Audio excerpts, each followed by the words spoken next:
물가를 잡으려니 금리를 올려야 되고 또 금리를 올리게 되면은 경기 위축이 염려가 되고 이 균형을 잘 잡아야 되고 또 이 운영의 속도도 되게 중요할 텐데 미국이 아주 급하게 금리를 올리니까 어떻게 보면 우리 페이스대로 지금 정책을 운영하기가 상당히 어려운 지금 조건 아닙니까? 뭐 그건 충분히 이해를 합니다. 그럼 다른 나라들이 지금 어떻게 하고 있는지 한번 좀 볼 필요가 있을 것 같은데 영국이 영란은행은 금리를 올려서 긴축 모드로 가는데 정부는 재정도 풀고 동시에 또 대규모 감세도 발표했다가 아주 폭탄을 맞았잖아요. 그래서 결국은 감세는 이제 철회를 했고 미국을 보면은 연준이 금리는 올리는데 정부는 재정을 풀고 있고 동시에 증세도 지금 하고 있지 않습니까? 지금 법인세 최저한세 15% 한도를 도입한 게 사실상 증세 아닙니까? 그래서 자꾸 우리 지금 정부가 이야기하고 있는 이 감세와 관련해서 한번 좀 살펴봐야 될 것 같은데, 어제도 이야기했습니다만은 우리가 이제 경제 여건 전반을 고려해서 저는 정책에 있어서는 뭐 감세도 할 수도 있고 증세도 할 수도 있다 이렇게 생각합니다. 긴축 재정을 할 수도 있고 확장 재정을 할 수도 있다.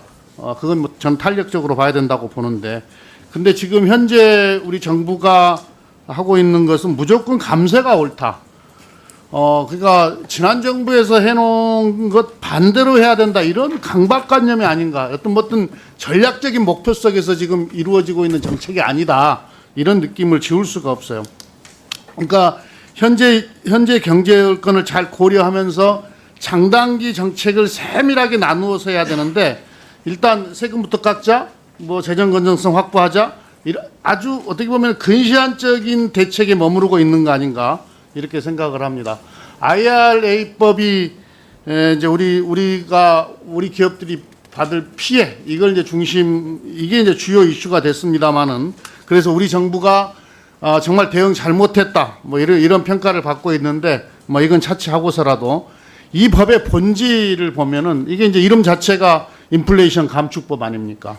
그러니까 이 법의 특징을 보면 10년짜리 장기 투자 프로젝트거든요. 10년짜리 장기 프로젝트. 어제도 말씀드렸지만 특히 그린 산업에 대한 장기 투자 프로젝트 아닙니까?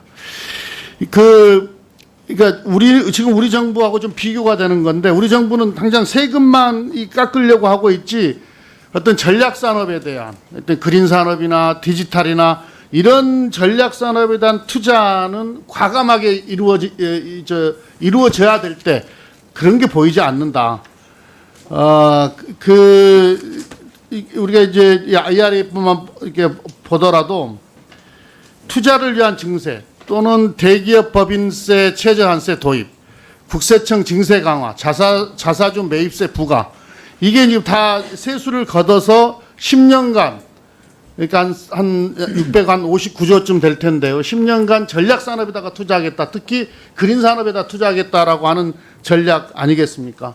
근데 지금 우리 정부는 겨우 뭐 수입 물가 잡는다고 관세 부가세 인하하고 유류세 조금 인하하고 취약계층 조금 뭐 이제 지원하는 생색 내고 그때 어떻게 보면 상황만 모면할 그런 정책들을 펴고 있다.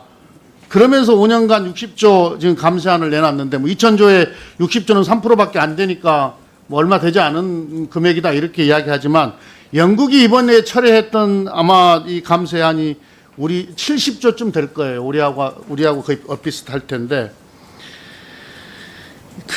어저께 어제 국감에서 우리 경제 미래 먹거리를 고민하고 있다 이렇게 말씀을 하셨는데 제가 어저께 아리백 관련해서도 쭉 말씀을 드렸고 재생에너지의 중요성에 대해서도 이야기를 한 바가 있습니다만 비슷한 맥락에서 이 정부의 이번에 세제 개편안 중에 뉴딜 인프라 펀드 투자소득에 대한 분리과세 특례 배당소득 9% 이거 있는데 이게 분리과세 세제 지원 실효성 낮다 이걸 이유로 지금 적용 기한을 종료한다는 지금 안을 내놨는데 이 국민참여형 뉴딜 펀드는 투자 집행 실적이 한 85%쯤 되는 거 아니겠습니까? 이게 실적이 저조하지 않아요. 그런데 정부가 예산 빼고 세제 혜택 종료될 것으로 이렇게 발표를 하니까 시장에 아주 나쁜 이 메시지가 가서 투자에 투자자 관심이 사라지는 그런 효과가 지금 발생을 하고 있는 겁니다.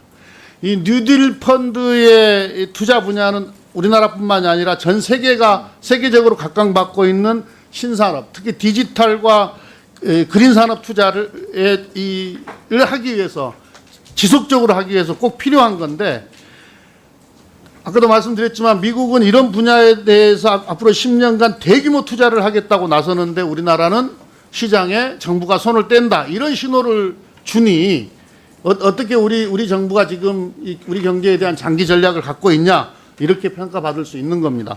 법인세와 관련해서도 다른 의원님들께서 지금 말씀을 많이 주셨는데, 기업이 법인세를 주고 남는 돈은 주주에게 배당하거나 이제 사내 유보를 시키거나 둘 중에 하나 아니겠습니까? 뭐 투자를 늘린다라고 이야기하는 건데, 그건 우리가 다른 기록을 보더라도, 자료를 보더라도 아주 미미하고요.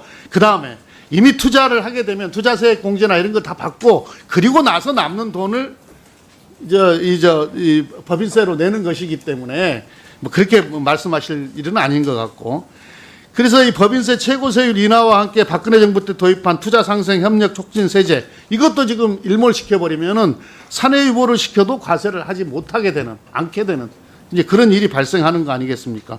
그러니까 대기업들이 오히려 투자도 줄이고 돈을 쌓아놓을 수 있는 이런 길을 지금 열어놓게 되는 거죠. 우리 정부의 발표에 의하면.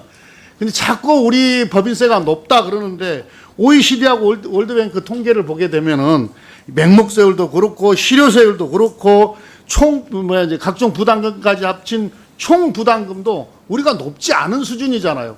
경우에 따라서는 다른 나라보다 훨씬 낮은 수준인 경우도 있지 않습니까?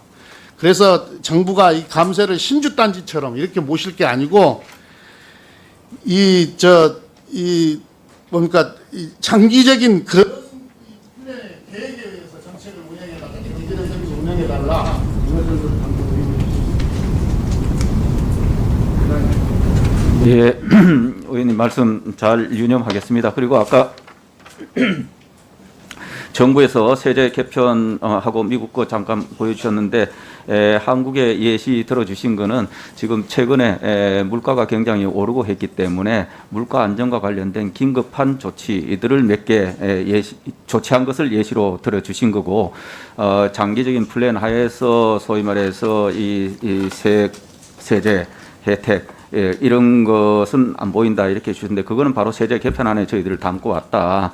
그래서 지난 정부에서도 말기에 국가 전략 산업에 대해서 세액 공제를 별도 구간 만들었지 않습니까? 이 부분도 더 의욕적으로 더 해야 되겠다 해서 그 폭을 더 넓혀서 왔고, 그리고 뭐 신성장이나 이런 부분에 관한 중견기업 혜택도 늘렸습니다만은, 그리고 또 하나가 이제 이 기본적으로 조세 인프라와 관련해서 이 법인 세율도 최고세율 구간을 낮추고 중소 중견기업도 낮춰서 이렇게 가져왔다. 이런 것들이 다 그런 맥락 속에서 온 거다 하는 말씀을 드리고, 자세한 거는 별도로 또 세부 사항에 관해서 보고 드리고 그렇게 하도록 하겠습니다.